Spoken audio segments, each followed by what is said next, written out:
Radhe Radhe. Akshaya Tritiya series में आप सभी का स्वागत है। आज मैं आपके क्वेश्चन के आंसर्स लेकर आई हूँ जो आपने अक्षय तृतीया से रिलेटेड पूछे थे। सबसे पहला कि अगर आपके पास बाल राधा रानी है या फिर युगल सरकार है तो क्या हमें उनका भी पूरा चंदन श्रृंगार करना है? जी नहीं, आप उनको नॉर्मल पोशाक पहनाकर सिर्फ उनके मस्तक पर, उनके हाथों पर और उनके श्री चरणों पर ही तिलक लगाएगा और शाम को ये सारा चंदन साफ करके उनको आप शयन करवा दीजिएगा भोग लगा के। फिर एक क्वेश्चन आता है कि अगर हमें चंदन जो हमें लगाना है अपने बाल गोपाल पे वो डेली 21 दिन तक हमें पूरा लगाना है? जी नहीं, ये आप पे डिपेंड करता है। अगर आप चाहते हैं पूरा लगाना तो आप लगा भी सकते हैं, वरना आप सिर्फ अक्षय तृतीया पर पूरा संपूर्ण श्रृंगार करें और बाकी दिन में सिर्फ उनके मस्तक पर, हाथों पर और चरणों पर ही लगाएं। फिर एक क्वेश्चन हमारे पास आता है कि दीदी ये जो अक्षय तृतीया का व्रत होता है वो क्या सभी लोग कर सकते हैं या फिर सिर्फ मैरिड कर सकते हैं?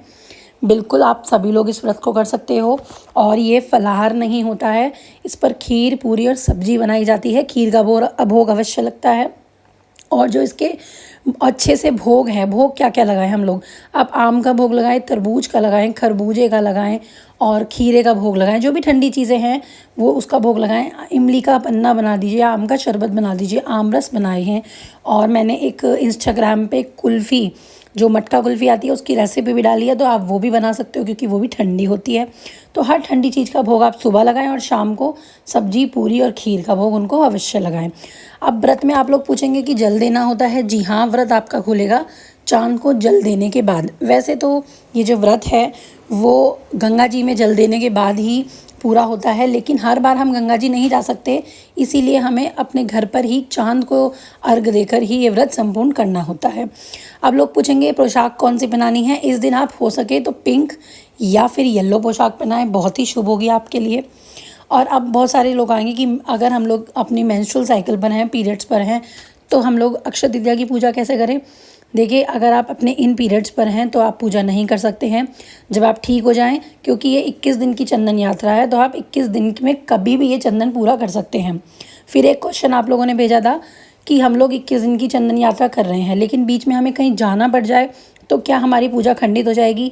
जी नहीं, अगर आपको कहीं बीच में जाना पड़ गया तो कोई प्रॉब्लम नहीं है, क्योंकि जैसे कि मैंने पहले भी कहा कि 21 दिन की चंदन यात्रा है ये, तो आप लोग 21 दिन में से कभी भी इस सेवा को कर सकते हैं और ठंडे का ही भोग लगाएं।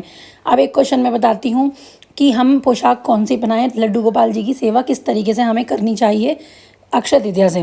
देखिए, अक्षय तृतीया से गर्मियाँ शुरू हो जाती हैं और बहुत ही गर्म मौसम हो जाता है, इसीलिए सबसे पहले तो आप उनको ठंडे पानी में नहलाएं।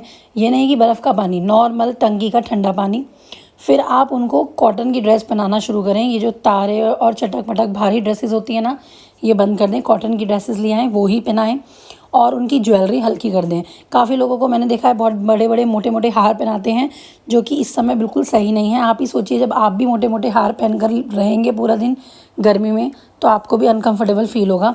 तो लाला तो हमारे वैसे भी बहुत छोटे हैं, तो आप लोगों ने सिर्फ वैजंती माला और एक तुलसी माला धारण कराइए और हाथ के लिए कड़ूलने आते हैं वो धारण कराइए। इसके अलावा आप उन्हें कुछ भी नहीं पहनाइए इन दिनों में।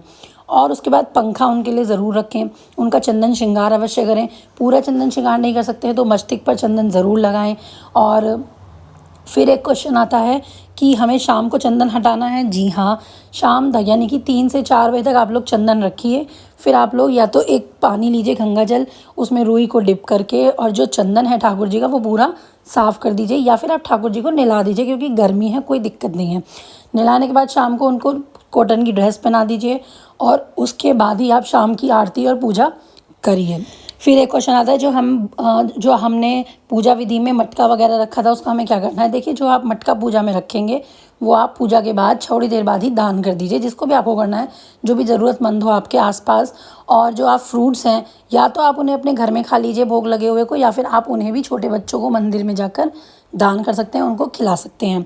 इस दिन दान का बहुत बड़ा महत्व होता है, तो आप चने की दाल अवश्य दान करें और घर में सेंधा नमक ज़रूर लेकर आएं। कौन कौन सी चीज़ें होती हैं जो घर में इस दिन लानी चाहिए?